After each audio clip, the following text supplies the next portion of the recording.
What is the role of South Africa's youth in the upcoming elections? Are young people today dissatisfied with democracy? How dissatisfied are they today than the same age group in the previous years? But we also ask the question, is it not time maybe that affirmative action should be put in place to ensure that youth are represented in our politics, especially in Parliament? We are joined by different representatives, different voices from South Africa's youth to address this particular issue around youth in politics. Joining me is Busisiwe Siabe, social justice activist and student, Thabo Molosi, member of Action SA, Midvaal Executive Mayor Bongani Baloyi, youth activist Lindo Kuhle, as well as Letlotlo Morule, student and founder of youth organization Khulisa Mfazi. They are, of course, our panel tonight. You can send us your views on 072-110-5584, or you can let us in on what your thoughts are on Twitter at Newzroom405.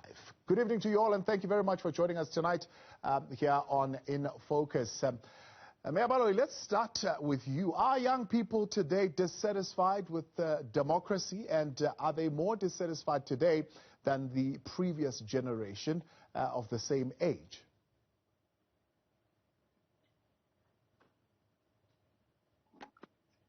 I think you're muted there, Mayor, if you can unmute for us. Oh, sorry. There you are. I'm good. Can we all mute? Yes, I think you're muted as well, so if you can unmute so that we can be able to hear you all. Well, good evening. Thank you for the opportunity to share the platform with such incredible young people who have taken a stand to do something about issues facing young people, whether they be in political parties or in various movements they prefer to be in. I must say it's an honor for me. I think it's an important question around young people participating in our democracy and whether they feel they are there's some sensible change that they get derived from the democracy as it is, or whether they're dissatisfied. I think if you look at just the numbers alone of population mix in our country versus, and you get to an understanding of where, in terms of a population mix of young people overall in the population, which is sitting close to about 61% of population, and the biggest voting population is effectively young people. Also, if you look at the voting registration stats of the IEC as of yesterday, it points a different picture, though, because it's starting to show that younger population, within the younger population in the 18 to 19 years, there's close to about, I think, 40,000 people who have registered today. But if you look at the broader population, young people generally could have actually the means and the power to be able to change the discourse of the country, moving from dissatisfaction to the type of satisfaction that they would prefer. Yeah, 9 million eligible voters in 2019 didn't even bother to register those who were eligible to vote. And 46% of those were young people between the ages of 20 to 29. And these are some of the things that they said, right? When they were asked, why are you not voting? They are saying they are not going to vote now or ever because democracy is not working. Others are saying, well, if you give me a job, I'll vote. Others are saying that apartheid is over is only half the truth. That's why we are not going to participate in these votes. Now, you are one, of course, of the youngest mayors, I suppose, in the Democratic Alliance. And the view is that get young people as leaders and then you'll get more youth participation in politics. Is that true?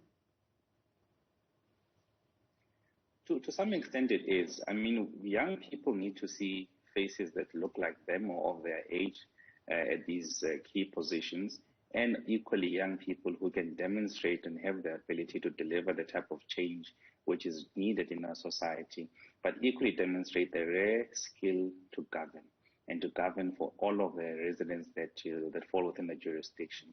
I hope I've played that role to inspire more young people to get into the mix. It's definitely unsettling when you read out the reasons why young people aren't voting.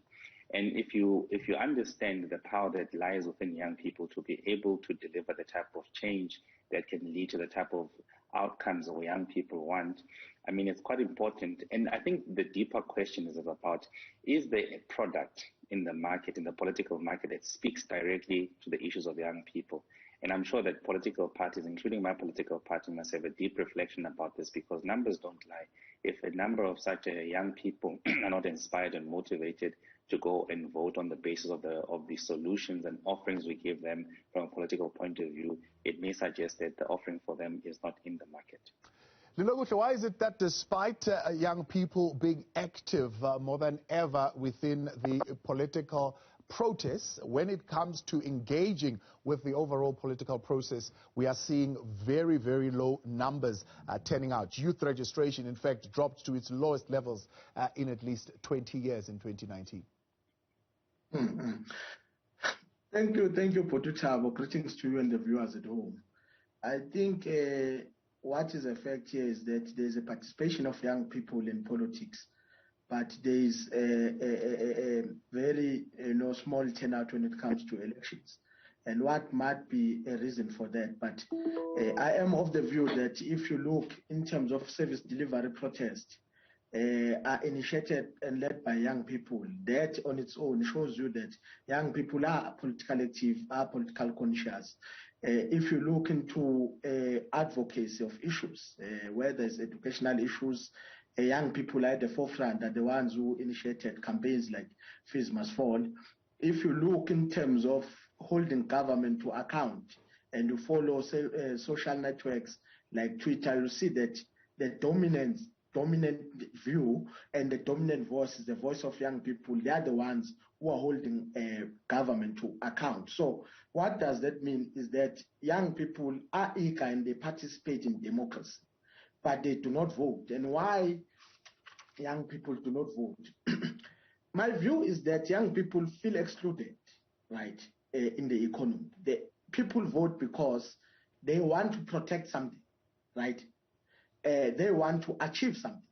So young people feel excluded and they have nothing to protect, because they are not employed, they are not part of the economy, they are not part of the ownership of the economy, they are not part of the management of the economy, they are not part of the control of the economy.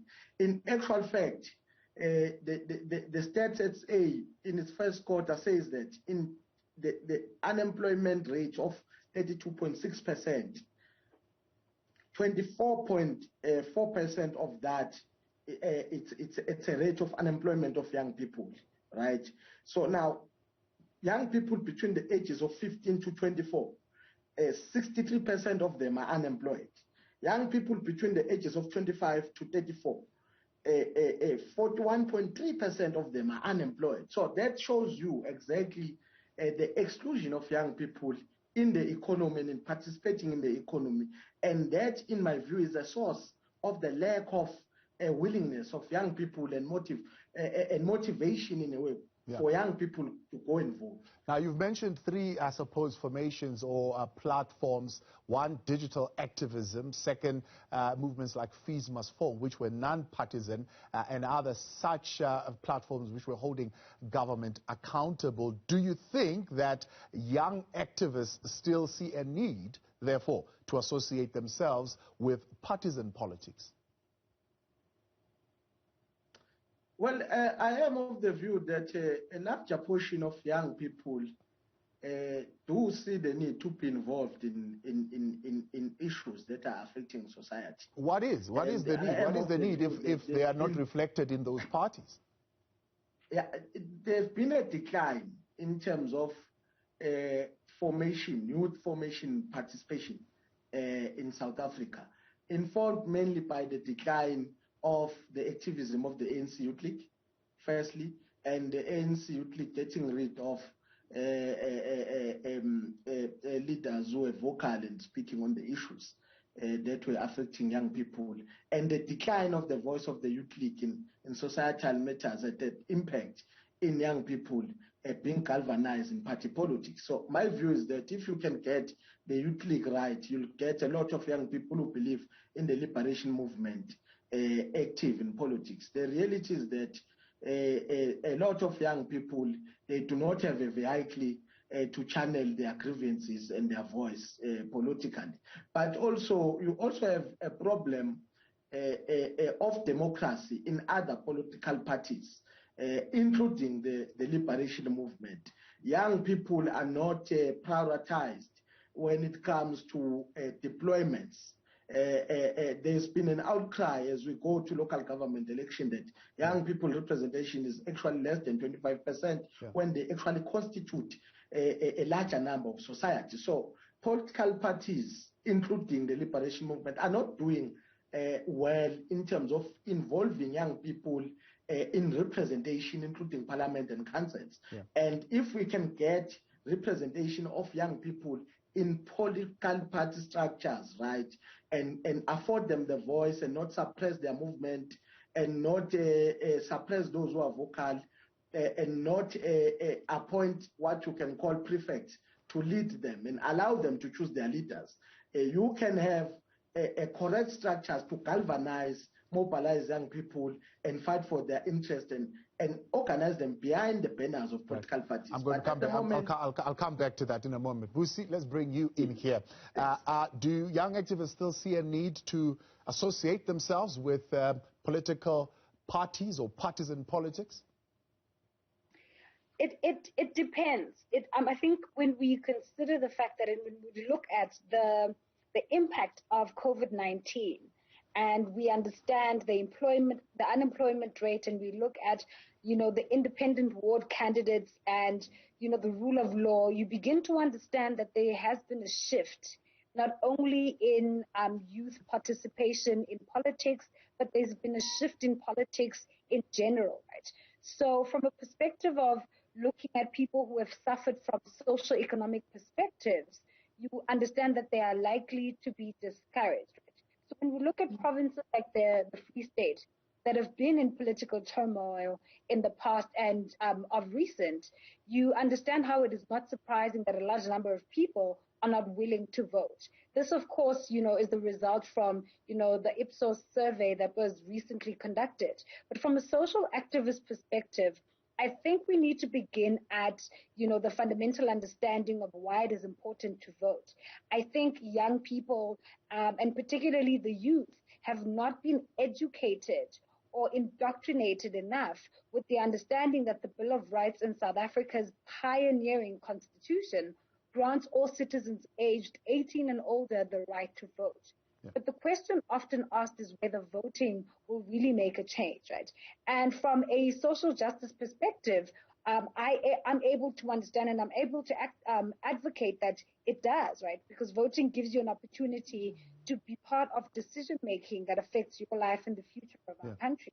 And if people don't vote, others will make that decision. Right. So I think when we look at history as well, it shows us that democracy is in danger of losing their freedom, register frighteningly low voter turnouts, right? So in thriving democracies, people vote in large numbers, and the people's voice remains supreme. Buzisi, so I'm going to come back from the break. I want to take you a little bit deeper into that and get a little sense of what you mean by young people, for example, appreciating the Bill of Rights. Joining me, Busisi Siabe, social justice activist, as well as student Thabo Malosi, who is coming through the executive mayor of the Midvaal, or the outgoing, maybe coming back in, we don't know. Baloyi, youth activist Lilobuhle Qulu, as well as Letlotlo Morula, student and founder of youth organization Khulisa Mfazi. Give us young people interrogating extensively the question of the disenchantment of young people with a political system called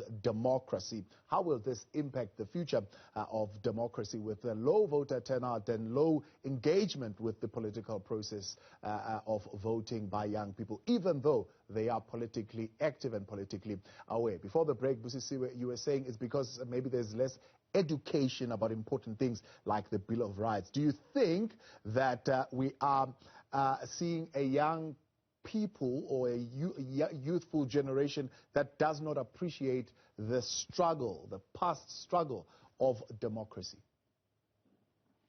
I definitely believe so. I think there is a disconnect between, understanding the past struggle and the benefits and the kind of, change that, the past struggle has brought to the country that might not materially be, playing out, but that has more possibilities. I mean, we have the power to decide the quality of life that we want to live, that we want for our communities and future generations.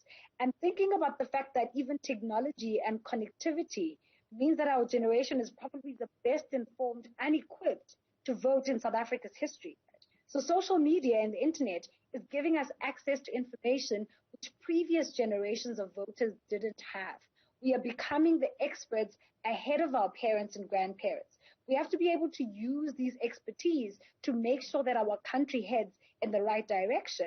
And that is also by understanding the fundamentals of, what our Bill of Rights affords us, right? By looking at, the Constitution and understanding it. I definitely take my hat off to organizations like the EFF, for an example, that have resolved to establish a higher education and youth elections committee to ensure maximum participation of young people in constituencies. Right? So those kinds of things, those kinds of, participation of committees that people are coming up with from different political parties and even individuals who are running, for councillorship and different positions within local government elections. Those are the things that we need. We need people to be on the ground, to speak to people one-on-one in order for us to get people into the voting booth. If people are willing to stand in long lines to get vaccinated, and we've seen that youth participation in vaccination has become, is increasing. I think that we are able to also encourage young people to vote, and we need to be able to do this, using different mechanisms and coming up with creative ways of educating young people and also involving them in democracy. Let's bring in Thabo Malusi. Bizo, good evening. Good to have you with us tonight. Do you trust the current elected representatives?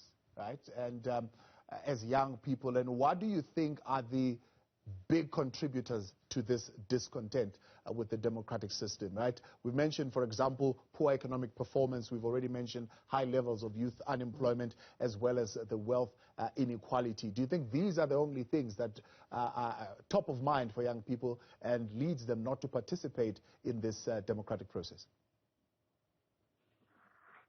Thank you very much, my brother. Greetings to the viewers in the room and greetings to my colleagues who are panel members. Well, my brother, I think I would actually agree with my brother Lindogu said young people are actually, participating and contributing as much as other young people are also not participating for their own specific reasons. But now, unfortunately, the ruling party that stand to benefit from these rules are the people that are not prepared to have young people in the positions of responsibility. And now young people need to realize, especially young people, you have young people in these big cities, university students sleeping under the bridges. Why? Because we have government buildings that these comrades have given to foreigners. And those buildings have been, and then young people need to realize that once they are not participating in voting, my brother, unfortunately, it gets to hurt them back. So let's identify, as my sister as well said, let's identify candidates that are going to be elected. You have parties like EFF who always go to elections of local government. You don't know who's their man. And then it tells you what type of government that they will bring to you. So we need to know who's going to be who. And I think Action SA has shown that. We had direct democracy, where community members have the right and opportunity to elect their leaders. So the problem that we've been having is that we've been having people imposed to community members as their leaders. So this is an opportunity. We cannot stay away from voting. This is the only solution that we have. We can protest every day. We cannot get solutions. The only weapon and power we have as citizens is vote. The vote of the poor, the vote of the rich, my brother, is equal to it. So that is the only power we have. But how do you then, Thabo, convince the young people who are saying, we understand what you're saying, this is the power that we have, but what we are seeing right now, what we're experiencing right now, all we see is corruption, incompetence, and poor governance. That's really all we are seeing right now. And so when you're saying vote, that's all we are thinking about? Yes, hence I'm saying to you, young people and old people, they need to know in their communities that for as long as they're not participating in voting, it will help them. So that is not the solution. The solution, they have everyone that they know. They must go and vote for people that they know and they trust, that they know that they can bring results to them. And equally, even after elections, they need to know that they have rights as community members to recall their councillors. And Action has been trying to explain that. I think the problem was also there was no voter education in South Africa. Our people are voting through food parcels, so that time is over now, my brother. Let's engage our people, and they must know their rights, that even if they voted for you, they still have the right to call committee meeting and remove you. Lekotwa, is it a youth perception that politicians are generally corrupt? I think so. I definitely think so. But before I go into that, thank you so much for having me. But I definitely think so. If you engage with a lot of youth in our country, I think one of the main feelings that you will pick up is, there's this looming air of hopelessness in the youth in our country. So due to these things, due to these factors such as corruption, factors such as lack of representation of the youth in parliament, lack of investment, like William Nobuhle mentioned, he mentioned all these statistics in terms of unemployment and et cetera, et cetera, et cetera. So this just points to the lack of investment in the youth in our country. So I think that it is definitely a perspective that, even if I vote, as upsetting and as disappointing as it is, when you engage with a lot of youth, I'm talking about your normal 18, 19-year-old who lives just next door, or, your normal 18, 19-year-old who really doesn't have much, maybe their only way of social media and their only way of listening to the news is perhaps maybe through Facebook, and it's not necessarily, as Busiwe mentioned, she did mention that, no, there are technological advances and we are the most equipped in terms of technology, but we also need to understand that that's not majority of the youth that we have in this country. Majority of the black women and black young men that we have in this country is not necessarily black women and black men who have access to platforms such as Zoom or, platforms, et cetera, et cetera, et cetera. So I think that, this perspective of, yes, there is this looming thing of corruption amongst the people that are supposed to serve us, the people that are supposed to govern us. And I think that is also that equates to the reason why we have such low voter turnouts in terms of the youth in our country. Yeah. Young people, are they a sitting prey for populist leaders at this particular moment? And what does that tell us? What does this populist wave tell us about what is happening? Yeah, so I think, it's quite interesting. I think it's a very interesting thing to look at. Young people at this point, I think yes, we do see a lot of turnout in terms of seasons 4, in terms of, young youth activism. We do see a major turnout in that. But, in the same breath, like I did mention a bit earlier, this does not encapsulate the whole, the whole number that we have in terms of youth numbers. We have our dropouts, for example. We have those who are not afforded to be in universities due to, lack of funding. We have those who are not invested in because they tried to start a business and they were not invested in. However, we do have the means in our country, and we are told that we have the means in our country to be invested in. However, that is not the result. So I think that at this point, young people are fed up. I think young people are tired, and when you engage with young people, it's a matter of who am I going to even vote for? Because right now, there's no element of trust even with any governing parties, even with the manner that we see these different governing parties engage in matters of parliament. It's a matter of young people saying, you know what, actually, I don't even know who I'm going to vote for. There's no one that I can trust. So it's very interesting. I think it's very, very interesting. When we come back in a moment, we take this a little bit further, and I want to put to our panel, what about affirmative action to ensure that youth are represented in parliament? I know that Bongani Baloyi, your party doesn't support affirmative action. I wonder how you would navigate that aspect of things. I know the ANC has made a decision that 50-50 should be the representation in terms of males and females in parliament, but nothing has been set aside specifically to address the question of the youth. So we'll get some reaction to that when we continue in a moment. What the conversation, extensive debate on the attitude of young people towards democracy and democratic institutions tonight. Let's hear your views. 072-110-5584. We'll get to those in a moment, plus taking some of your tweets at Newzroom 405. So before the break, I mentioned, of course, the question of affirmative action, right? Lindo Guhle, your party has got 230 seats in parliament, right? Let me tell you, Uganda reserves 5 seats for young representatives in their parliament. Kenya reserves 12 seats for young representatives in their parliament as a way of affirmative action. How many seats currently in the 230, could you say confidently, are occupied by young people? You're muted, Lindo. All right, please unmute for us, Lindo Bushe.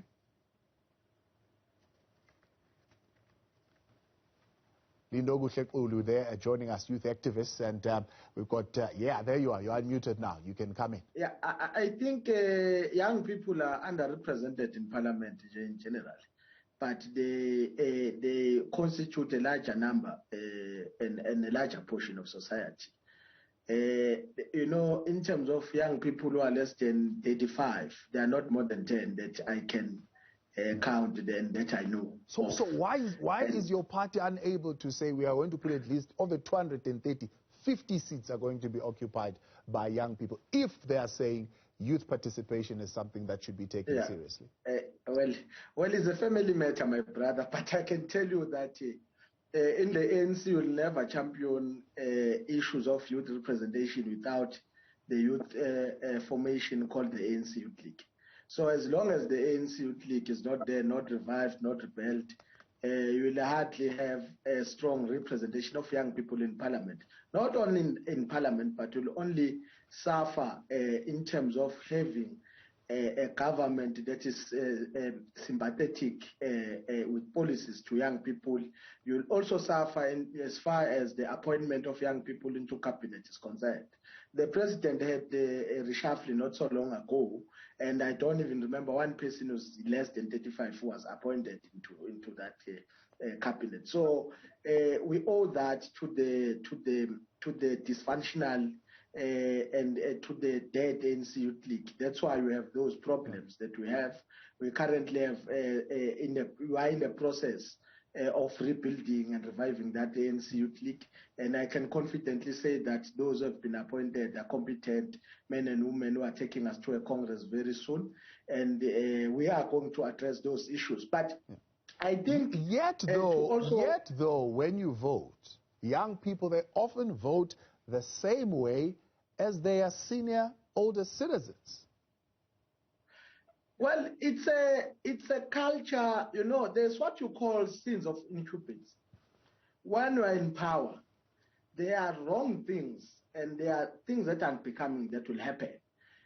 People will be given positions and appointed to critical positions by elders in the ANC to safeguard the interest of elders rather than to champion the interest of young people. So that is a problem that we are currently facing as young people in the ANC, is that we have elders who are now permanent members of our issues and our affairs as young people.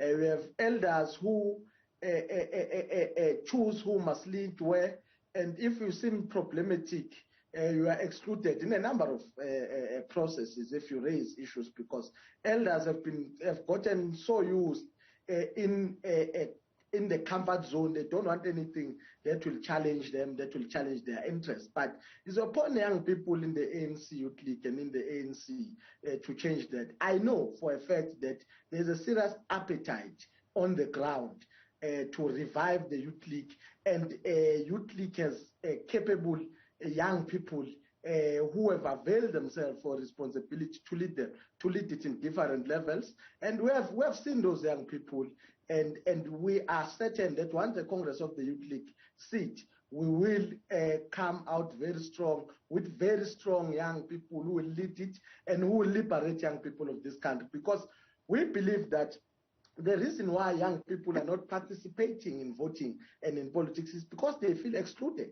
And the exclusion is not only in terms of job opportunities, but it's also economical.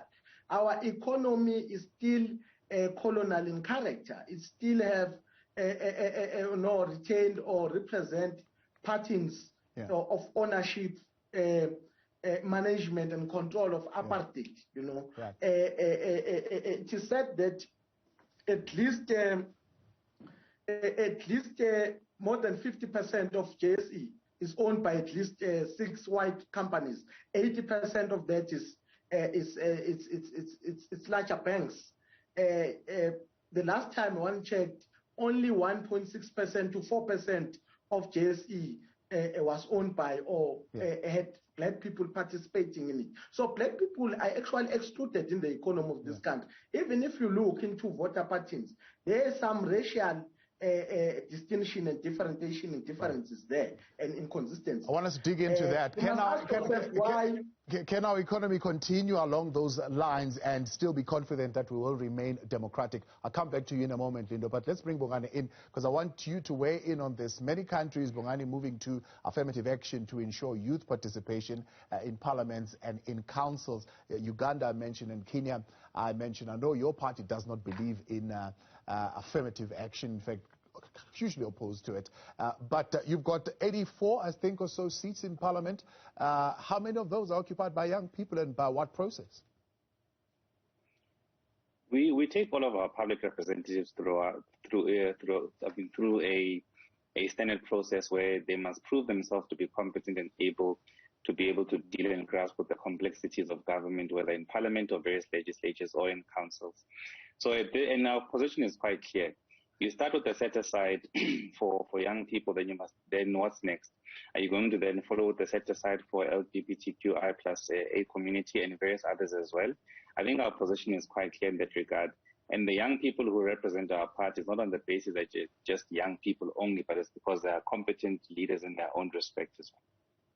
And what then is that measure of competence? I mean, how do you measure that this one is competent and therefore will make it to parliament? Because also that speaks to the type of complexion of the people and the race groups that you see in parliament representing a party like the Democratic Alliance.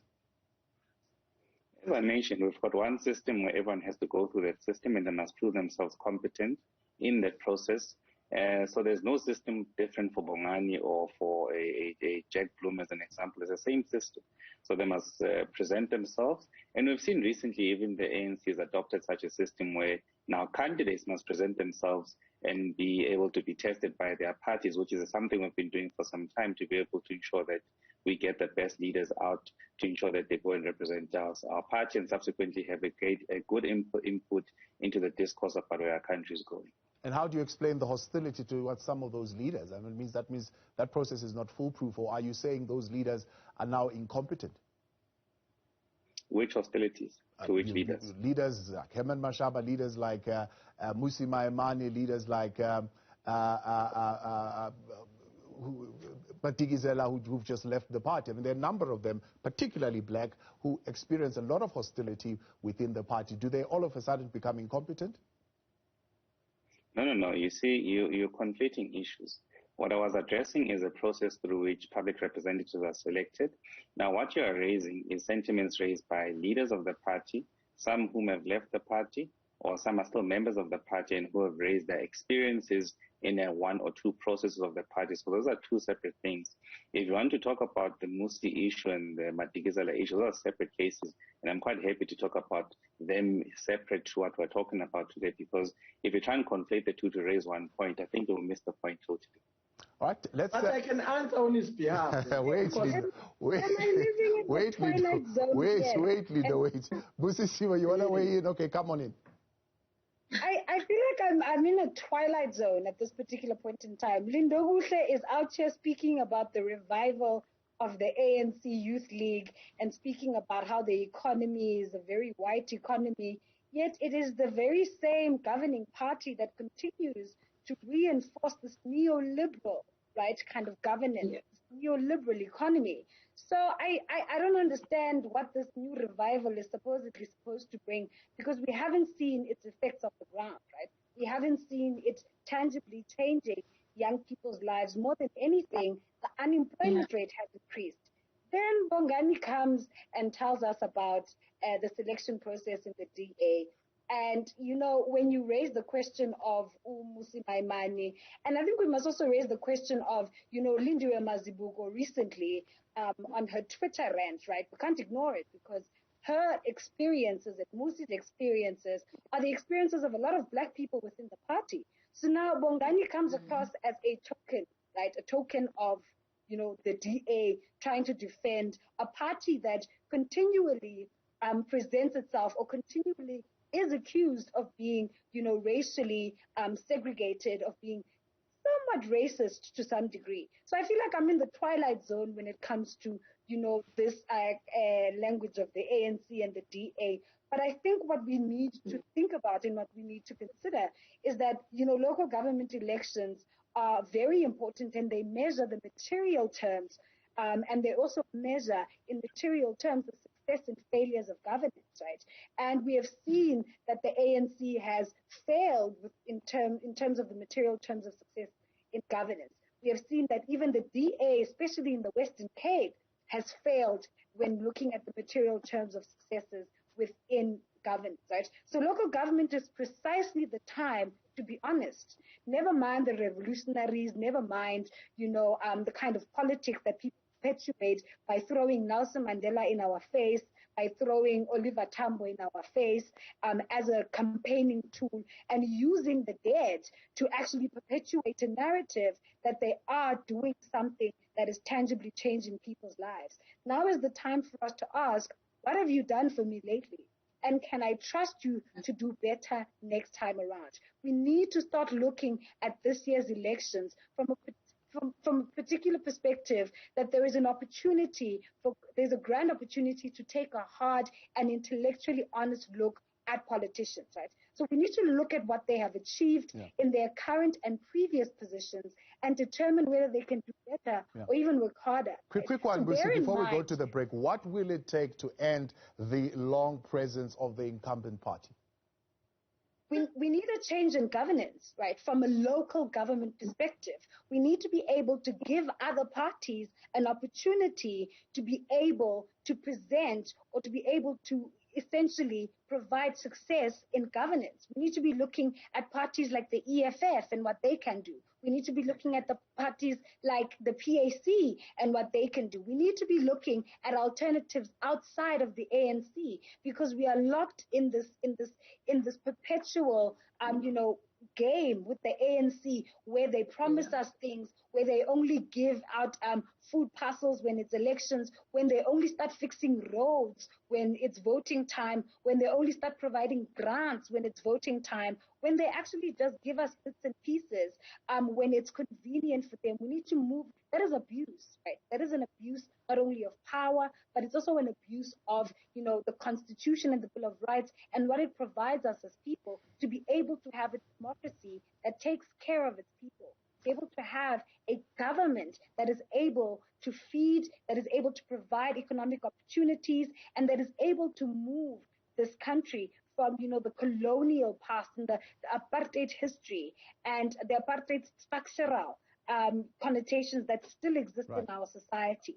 Joining me, Busisiwe Siabi, social justice activist, as well as a member of the youth trust of the ANC, or shall I say youth activist. That is Lindokuhle Xulu, and Midvaal Executive Mayor Bongani Baloyi with us, as well as Letlotlo Morule, who is a student and founder of the youth organization Khulisa Mfazi. Before the break, are we just experiencing transition fatigue here?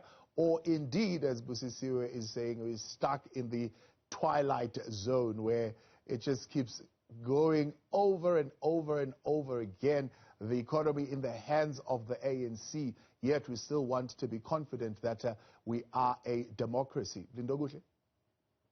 Yes, thank you. I think it's a very interesting discussion.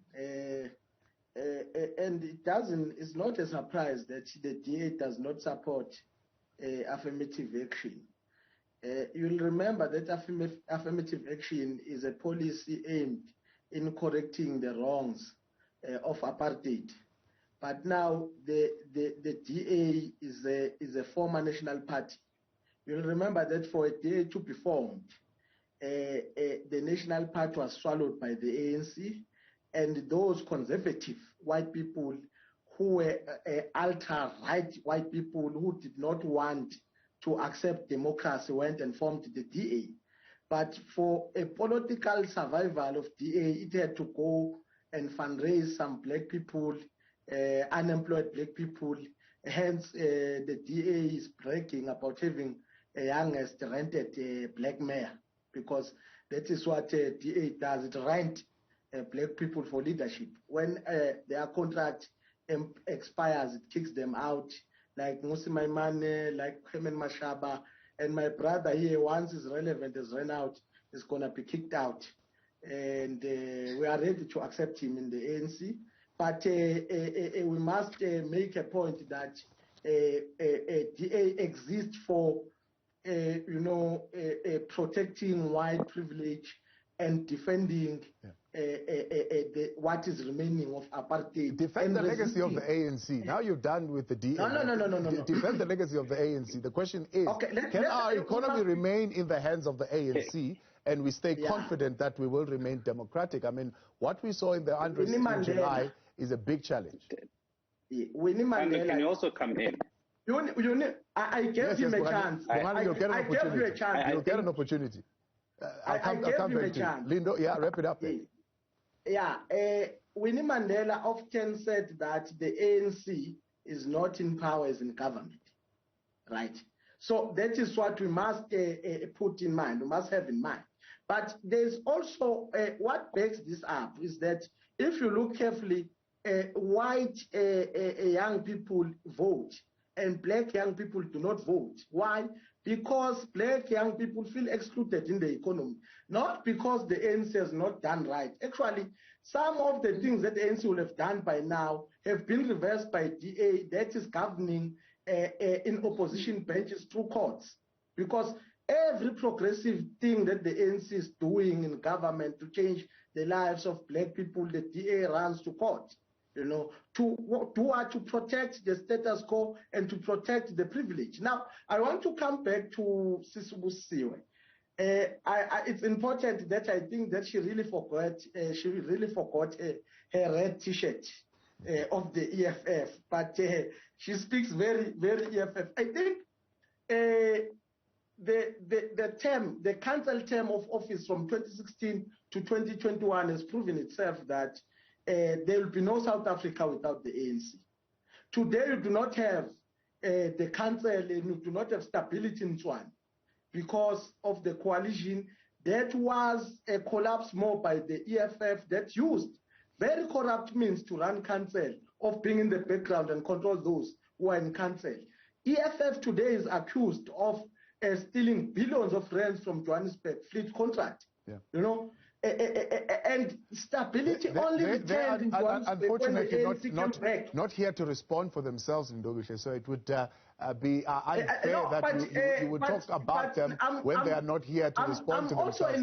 I was giving you an opportunity to respond and protect what they are saying about the organization that you're representing. Bongani, let me give you an opportunity to respond. Okay, I'll come back to you and you're going to wrap up. Can I respond? Bongani, go for it. Thank you. I think the reason or the response by Thunderbush is exactly why a number of young people may feel despondent and distrust politicians. So we can blame, we can raise any and every issue why South Africa is in the position we find ourselves in, and we can try and deflect as much as possible.